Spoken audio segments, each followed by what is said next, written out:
സമാധിയിരുത്തിയിടത്ത് തന്നെ മഹാസമാധി ഒരുക്കും. വിപുലമായ സമാധി ചടങ്ങുകൾ നാളെ. നിയമ നടപടിയെന്ന് ഗോപൻ സ്വാമിയുടെ മകൻ. നെയ്യാറ്റിൻകരയിൽ മക്കൾ സമാധിയിരുത്തിയെന്ന് അവകാശപ്പെടുന്ന ഗോപൻ സ്വാമിയുടെ മൃതദേഹത്തിൽ ക്ഷതങ്ങളോ മുറിവുകളോ ഇല്ലെന്ന പോലീസിന്റെ പ്രാഥമിക നിഗമനം പുറത്തുവന്നതിന് പിന്നാലെ കുടുംബത്തെ വേട്ടയാടിയവർക്കെതിരെ നിയമ നടപടി സ്വീകരിക്കുമെന്ന് ഗോപൻ സ്വാമിയുടെ മകൻ സനന്ദൻ. അച്ഛനെ സമാധിയിരുത്തിയ സ്ഥലത്ത് തന്നെ മഹാസമാധി ഒരുക്കുമെന്നും സനന്ദൻ മാധ്യമങ്ങളോട് പറഞ്ഞു. മതാചാരപ്രകാരം വിപുലമായ സമാധി ചടങ്ങുകൾ നാളെ നടക്കും. മൃതദേഹം ഇന്ന് സ്വകാര്യ ആശുപത്രിയിലെ മോർച്ചറിയിൽ സൂക്ഷിക്കും.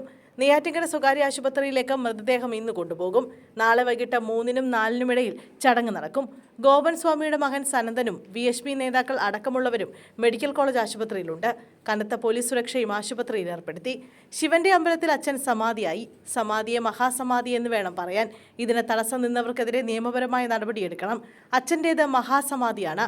ഹിന്ദു ആചാരത്തെ വ്രണപ്പെടുത്തിയതിൽ ആരൊക്കെയുണ്ടോ അവർക്കെതിരെയെല്ലാം നിയമ നടപടി എടുത്തേ പറ്റൂ. കുടുംബത്തെ വേട്ടയാടിയവർക്കെതിരെ നിയമ നടപടി സ്വീകരിക്കുമെന്നും സനന്ദൻ വ്യക്തമാക്കി. നെയ്യാറ്റിൻകരയിലെ ഗോപൻ സ്വാമിയുടെ മരണത്തിൽ അസ്വാഭാവികതയില്ലെന്നാണ് പ്രാഥമിക നിഗമനം. ഗോപൻ സ്വാമിയുടെ മൃതദേഹത്തിൽ ക്ഷതങ്ങളോ മുറിവുകളോ ഇല്ലെന്നാണ് ഫോറൻസിക് സംഘത്തിന്റെ പ്രാഥമിക നിഗമനം. എന്നാൽ വിശദമായ പരിശോധനയ്ക്ക് ശേഷം മാത്രമേ മരണം സ്വാഭാവികമാണോ അസ്വാഭാവികമാണോ എന്ന് ഉറപ്പിക്കാൻ സാധിക്കുകയുള്ളൂ എന്നും ഫോറൻസിക് സംഘം വ്യക്തമാക്കി. വിശദമായ പരിശോധനയ്ക്കായി ആന്തര അവയവങ്ങളുടെ സാമ്പിളുകൾ രാസപരിശോധനയ്ക്ക് അയച്ചു.